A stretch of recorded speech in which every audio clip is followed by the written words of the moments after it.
So yun, wala na naman minor. Ayaw mag-start, ayaw mag-minor. Problema na naman tong ISC. So try natin lagyan ng ng interior yung ISC natin kung tatagal din. Tara gawin natin. So yan, baklas ko na. Baklasin natin. Tapos linisin lang natin.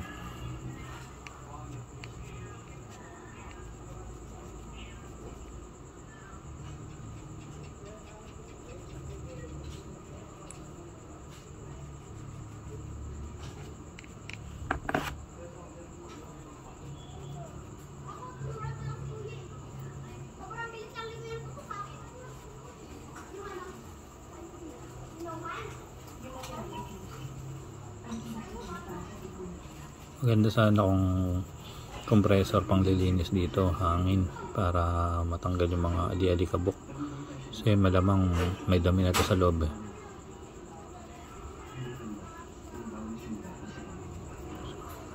Yan nga pala, ito interior ng bike na hingi ko lang dun sa gawa ng bike. Humingi lang ng kaperaso, tapos ginupit ko, sinukat ko sa 25 sa 25 centavos. So ayan, dito natin siya ilalagay. Yan, yan. So ayan, pasok na to ron. Mukhang sakto yung 25 centavos. Tapos balik natin. Wala nang ikot-ikot yan, balik na lang natin. So ayan, humigpit siya. So pag meron pala nito, tutukod siya, hihigpit. Try natin alisin. Pag nakaganyan lang, so naiikot mo pa rin siya, magagalaw mo pa rin. Pag nilagyan natin siya ng interior, parang tutukod na siya. Yan, tukod na siya rito. Tapos nilagay mo yan. Yan, humihigpit. Yan, humigpit na nga siya. Naiikot siya pero mahigpit. Yan, pit na yung pit na yung interior. Siguro bawasan pa natin ng konti yung goma, yung interior, para pumasok talaga rin sa loob.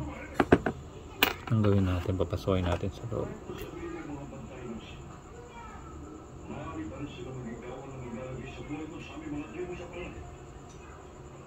Siguro yung 10 centavos, yun ang saktong-sakto rito.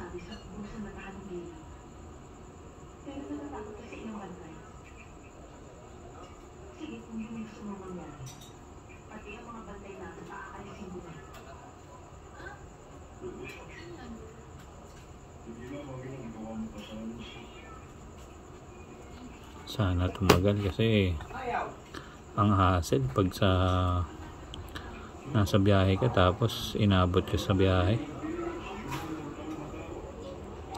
Ang hassle kapag walang minor. Ayan, pasok na siya. So try natin, pero tingin ko tukod pa rin siya. Ayan, umiikot siya pero ipit. Ayan, tukod na siya. Bawas pa konti lang.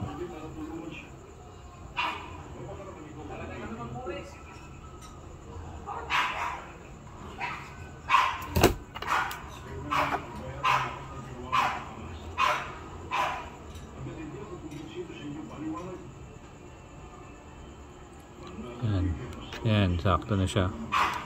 Natin to.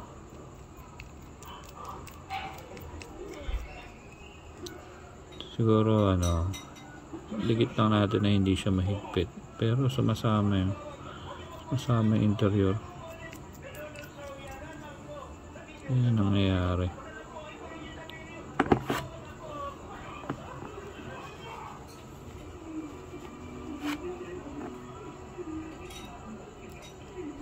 So itong spring dapat sakto. Ayan, pasok talaga siya. Bago natin kabit, hatayan na rin natin para lumakas yung tension niya, tumigas. Ayan, tapos kabit na natin. So yun nga mga boss, moment of truth.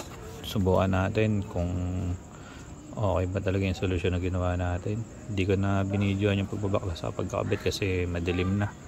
Oras na 8:00. So ayan, try natin.